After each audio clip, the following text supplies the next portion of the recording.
All right, so today we're taking a deep dive into a case that I'm sure many of you are familiar with.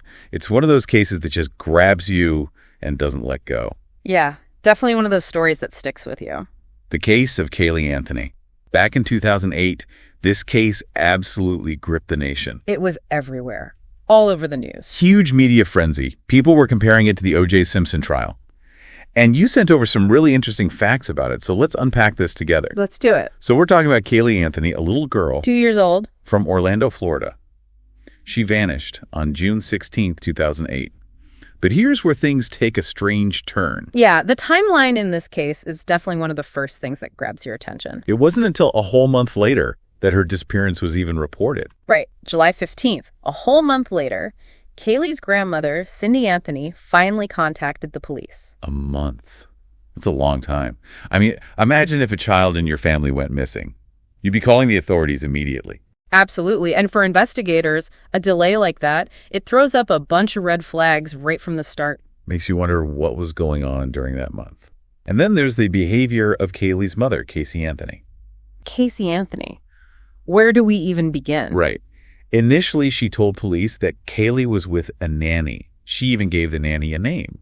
Zenaida Zanny Fernandez Gonzalez. A made-up nanny. And as the investigation went deeper, this whole nanny story completely unraveled. It did. Turns out no such nanny ever existed. Investigators looked into it, and there was no one by that name who had any connection to the family. So it wasn't just a case of, a busy mom losing track of her kid for a bit. Caylee was actively misleading the police. Oh, absolutely. And those lies, they really shifted things. It took the public's perception from concern to suspicion. Yeah, you're right. It became less about finding a missing child and more about uncovered what Caylee was hiding. And the deception didn't end there, did it? No, it didn't. She lied about her job. She lied about all sorts of things. Like she was trying to create this whole alternate reality. Exactly, leading everyone on a wild goose chase. And then, on December 11th, 2008, things took another devastating turn. Caylee's remains were found. Near the Anthony family home, a truly heartbreaking discovery. And to add to the horror, the remains were skeletal, wrapped in a blanket and a trash bag. And there's this one detail that even now sends chills down my spine. There was evidence of duct tape near Caylee's skull. Wow. With the remains in such bad condition, how could they even figure out how she died? Well, the official cause of death, it was ruled homicide by undetermined means. Homicide but undetermined means. Meaning the decomposition was so advanced that they couldn't pinpoint an exact cause. I see. But that duct tape. Yeah, the duct tape. It's like a giant flashing sign. It strongly suggests foul play. And, it's a good time to talk about the difference between circumstantial and direct evidence. Okay, yeah, let's break that down. So direct evidence, it directly links a person to a crime, like an eyewitness account, for example. Someone who actually saw it happen. Exactly. But circumstantial evidence, it's different. It relies on inference. Like the duct tape. Exactly. We don't have someone saying, I saw so-and-so put duct tape on Caylee. But the presence of the duct tape, it leads to the strong suspicion that something wasn't right. That someone intentionally did something to harm her. Precisely. So with all these signs pointing towards possible foul play, the focus shifted to Caylee Anthony. And in May 2011, her trial began. It was a huge media circus, like you said earlier. The whole country was glued to it. It was. Now, the prosecution, they laid out a very clear narrative. They argued that Caylee, feeling overwhelmed by the responsibilities of motherhood, murdered Caylee so she could have her freedom back. Just get rid of the responsibility and go back to living her life. That was their argument. But the defense, they came back with a completely different story. Oh, I bet they did. This case had so many twists and turns. The defense claimed that Caylee had accidentally drowned in the family pool, and they even went a step further. They did. They implicated Caylee's father, George Anthony, in a cover-up. Whoa! Blaming the grandfather. That's a bold strategy. It was.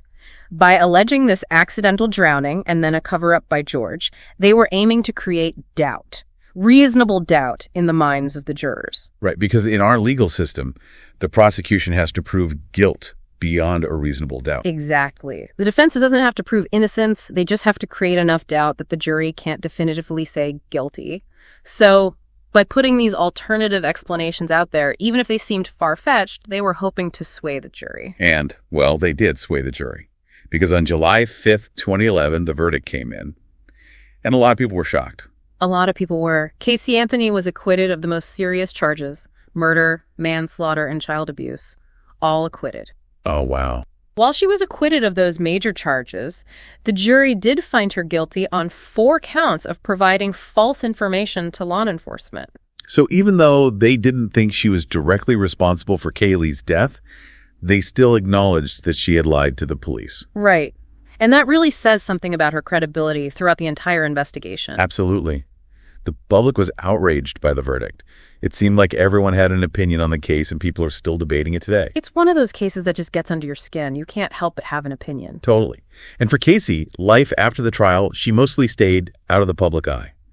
But then, in 2017, she gave an interview that caused a lot of controversy. Oh, yeah, that interview. People were talking about it for weeks. What did she say? Well, she maintained her innocence, said she had no idea what happened to Caylee. Did she offer any explanation? Not really. Her responses only deepened the mystery for a lot of people. It's like we have all these pieces of a puzzle, all these facts, but we can't put them together to make a complete picture. We can't say for sure what truly happened to Caylee. Was it a tragic accident like the defense argued? Or was there something more sinister going on, like the duct tape suggests? And this is what makes the case so fascinating, right? It raises these profound questions about truth and justice. How do we determine guilt or innocence when there's so much uncertainty? We rely on evidence. Yeah. But like you said, there's direct evidence and circumstantial evidence. And sometimes that evidence isn't clear-cut. Exactly. And in this case, it really forces us to think about the weight we give to a defendant's behavior and demeanor. Like Casey's lies. Should those lies be seen as evidence of guilt, even if there isn't concrete physical proof? It's a tough question. There's no easy answer. Well, I think you've given us a lot to think about today. It's a case that stays with you, makes you question things. Thanks for taking this deep dive with us into the Caylee Anthony case. Thanks for having me.